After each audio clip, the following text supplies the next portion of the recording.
Hey guys, it's Daniel. Welcome back.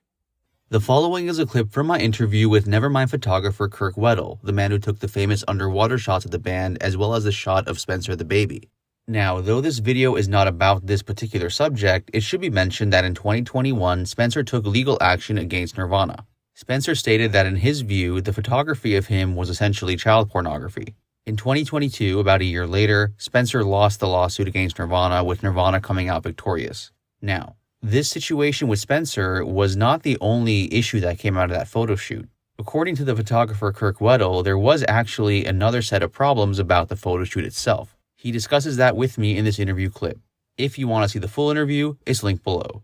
I conducted this interview in 2020, more than a year before Spencer's lawsuit. If you guys like what you see, make sure to subscribe for more. All the interviews on my channel, including this one, are original. Thanks for watching. Your work with Nirvana has become, some of the most iconic photography in rock and roll history, arguably. But I read that the labels at first weren't happy with the work you did. No, they hated them. Yeah. It's funny because, like, the album cover was so pure, right? And somebody had this idea, Robert, right? He hands it to me. I go out there and I make this picture and come back. So there's nothing from the record label involved at that point, like personally involved. But then when you got to shoot the band, then you got everybody from the label, right? So all these people were involved. So I've got, and it was weird in that the band was still just taking off, and so there wasn't a lot of money for the shoot. So I should have, if I knew then what I know now, I would have had a bigger production, a better pool, catered food, all that stuff, and there would have been a lot more hand holding. But this was just kind of like flying, seat of the pants. And so we shoot this, and so the record label was pissed at me because I didn't have a caterer. The band was pissed at me because I shot them at 10 in the morning, and which I thought was fine. But, band guys, touring musicians don't want to be up at 10 in the morning. Yeah. And they were, I shot in LA, and they had to be in San Francisco that evening for a show. So, it was tough, and it turned out to be kind of shitty weather. And then the pool motor had broken, so the water was kind of cloudy, and it was difficult, and then Chris Novoselic and David Grohl showed up on time, and then Kirk was a couple hours late, so it was hectic. And in the end, I think the management wanted, it's weird to say this, but they wanted a more glam shot of these guys. They're like, well, we don't like Kurt's hair, and so they were really unhappy with it. They had to piece together 3 different pictures and make it into one poster, and I don't think anybody's ever really seen it, Really? Yeah. Yeah, I think it ran like in the LA Times one time and then boom, disappeared. Jeez. So how long? I mean, you mentioned that Kurt showed up a few hours late. How long was the whole shoot in general? Do you remember? I would say, it involved my whole life for a little while, but we probably got to the pool at like 7 in the morning, and the talent was probably arriving at supposed to be there at 10. Kurt probably arrived at noon, went right to sleep as soon as he got there, slept for a couple of hours. We were all freaked out about waking him up, and eventually had to wake him up. And I think we spent about maybe an hour and a half shooting. Guys were really good. They worked really hard, all 3 of them. And Kurt, he didn't enjoy it. He's not really a water guy. But we got through it. And so those images, they sort of died on me in that I went from being like this hot shit dude who did this album cover to being the asshole that fucked up the Nirvana shoot. Considering the label wasn't happy with your work, even though I think you did a great job, is there Thank anything you're welcome. Is there anything you would have done differently in hindsight? Yeah, I would have been just a little more pro. I would have had a beautiful pool. I would have had a chef there cooking up fabulous creations, and I would have shot the band on a day at a time when they had a couple days off, and I would have shot them in late afternoon. But the images, I don't think any of that shit affects the images at all. It was all about the politics of photography. I wasn't hip to that, and so I didn't know. If I doing it again, I'd have 2 big bottles of Jack Daniels sitting there waiting, and, but I think the images would have been the same. If I could have had a sunnier day, it would have changed them a little bit. If I could have had clear water, it would have changed them a little bit. But all in all, it's kind of it's a little slice of history. I think it's kind of cool the way it is. Do you have any favorite memories from that day, or in general, your connection to Nirvana?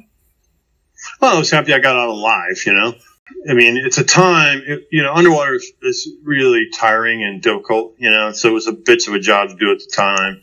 And then when I delivered the images, they weren't happy with them, so it was pretty brutal for me. But now, with the advent of Photoshop, I was able to just clean up the clarity and saturation and stuff a little bit, where before it was pretty flat, and because it was a cloudy day and it was cloudy water. So, it's for better or worse, people like it. Did you have any relationship with the band before the shoot? No, none. And I didn't even know about their music or their style of music. I think I might have seen them the night before. I know I went to one show at the Palace in LA, and I didn't even, they gave me, it's way back in the way back, so they gave me a cassette tape, and I listened to it, and I'm like, wow. And I didn't really understand it at the time, and I went and saw them, and they put on a hell of a show, and that was it, And my friend, one of the friends I was working with at the time, we were doing advertising photography, shooting cars. He was a set builder, this guy Maynard, right? So Maynard's like, this is the band, man. Because I had these tickets, and I wasn't sure if I was going to go. I'm like, fuck, it's a weeknight. I got to shoot tomorrow. And I was talking to him. He's like, I'm going, and he knew more, and he's ended up being later on. He's like, yeah, I got a band too. I'm like, what's the name of your band? He's like, it's Tool. And we're touring the UK. And I'm like, well, shit, man, you did pretty good too. Damn! Wow, Dude, you got legendary friends, man. That's so cool. So, what was I going to ask you? So when Nevermind blew up, did you expect that, or were you very surprised? No, I was super surprised because I've done a lot of shoots, for a lot of bands, and it's like you shoot it, and these guys never go anywhere, So I wasn't expecting anything, and I did really like my image. I thought the shot of the Spencer was really cool, and I was happy with it. But for me, it was kind of a perfect storm in that you shoot this image that's kind of iconic and cool because it's a naked, male baby, and it's great concept, and then it turns out to be, a band that is lightning hot, man. So my picture was in everybody's house for a little while, Yeah, how did it feel for you personally when you saw that? Was it hard to believe? Yeah, no, it was cool. I always thought it was a decent shooter, and but I was pretty happy with it. It was neat when, Tower Records, which was a record store back in the day, did a big billboard, and you're like, hey, there it is, Just drive over to Hollywood, check it out. That is so cool, man. You just mentioned that you had a connection with Maynard. Do you still have one with him? No, but I should give him a shout. Yeah, because he's doing really well. And I think he might be doing music again, but I know he did like a winery out in Arizona. He's a smart kid, I knew him when he was just painting backdrops, and he was fixing aquariums. That's so cool. And what do you off topic, but what do you think of Tool as a band? You like them?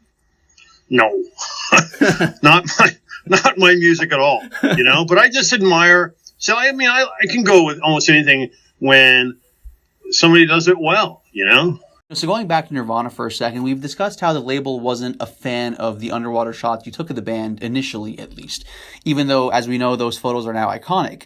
In terms of your career, are those some of the most popular photos that you've taken? It's weird. These images get popular at different times, and I'm not really sure why. So the stuff I did of the band sat dormant for 15 years. I just had it in a closet in my office.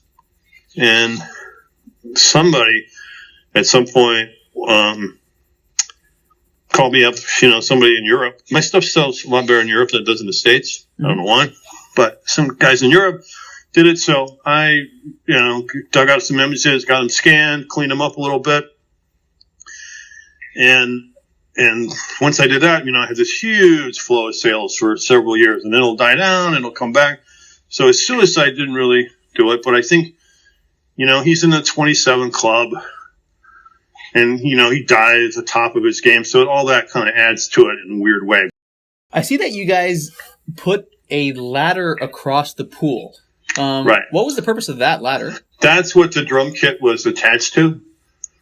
Oh, okay. So, you take the drum kit, we wired it on top of that ladder, and you flip it over, and it's there, Okay, because I just, before I took a closer look at it, I just thought that was I don't know, some sort of rail where you would have a camera moving across it like a dolly or something. No. And I realized I was. I mean, it was we were I didn't have any experience, I had probably shot 3 or 4 underwater pictures in my life before I shot this, So I was trained in photography, but not trained at all. I mean, I did some underwater stuff. I mean, I really did a lot of underwater stuff throughout my life, just scuba diving and surfing and stuff. So I was really used to the water, but not used to being a photographer. So I tried to do photography like you do it in a studio underwater. I tried to do that in the ocean, So the first one I did in the ocean, I wanted to set the camera on a tripod at the bottom of the ocean, and I have a guy in a boat, and I'm like, hey, hand me that sandbag. And he hands me a sandbag. I'm talking to him when he hands me a sandbag. And the next thing you know, you're gone, man. Because it's 35 pounds, and you're treading water, and then you're at 40 feet of water. Jeez. Yeah. What is your favorite shoot that you've done in your career in general? Maybe, I shot from the top of the Golden Gate Bridge once when I was a young guy. I was an assistant, and the photographer freaked out. They sent him up. There's actually an elevator that are in those piling on the 4 rods that hold the bridge up. That hold that span. Oh, there's an elevator there? There's a little tiny elevator in there. It's a spooky elevator ride. Guy went up in that, freaked out, couldn't do it, came down, and they're like, "Can you do it?" And I'm like, "Sure." So went up to the top of the Golden Gate Bridge and just sat on a railing, smoked a cigarette, and shot a portrait. That is so cool. That's a nice way to spend the afternoon. Yeah, that's a good rock and roll story right there. Yeah. Got paid $75. Hey, I mean, the money's not even what's cool about that. Right, exactly.